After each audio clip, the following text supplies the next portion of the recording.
those strong storms left a trail of damage across southern Indiana. Certainly did. News 8's Katie Wisely spent the afternoon chasing those storms. She joins us now live from Jackson County, where one homeowner has quite the cleanup ahead. Katie.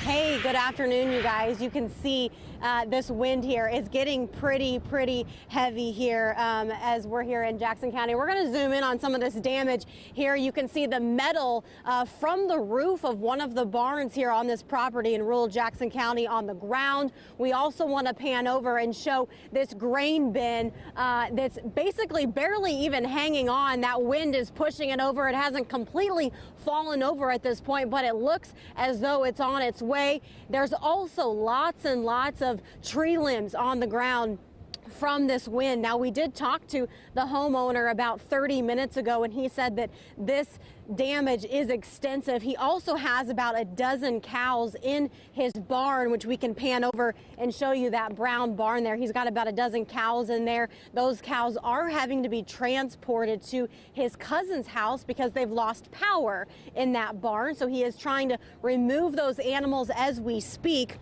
He's very happy that none of those animals passed away from those winds. We're going to be joined now here with the Jackson County EMA Director, Dwayne Davis. He's joining me now. We're going to talk a little bit about some of the damage here in Johnson County. What have you seen so far today?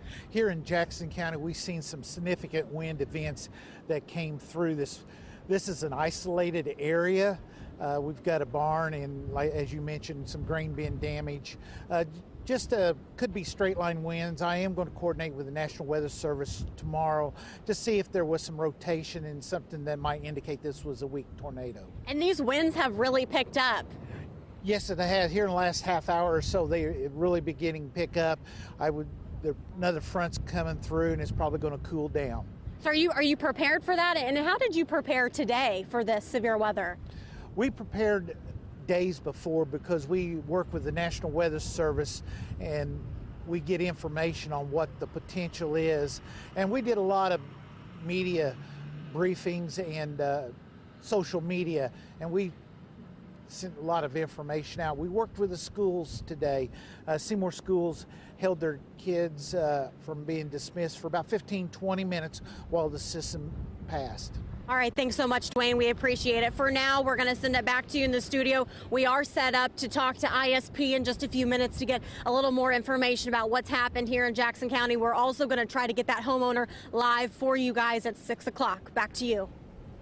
Wow, wild look at that damage. And while we're at it, check out this picture.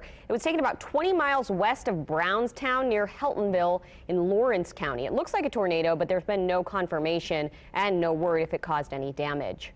And scary looking video out of Bartholomew County. This is near Columbus. You can't really tell if it's a tornado or a funnel cloud, maybe even a wall cloud. And there were no reports of major damage, luckily, in that area either.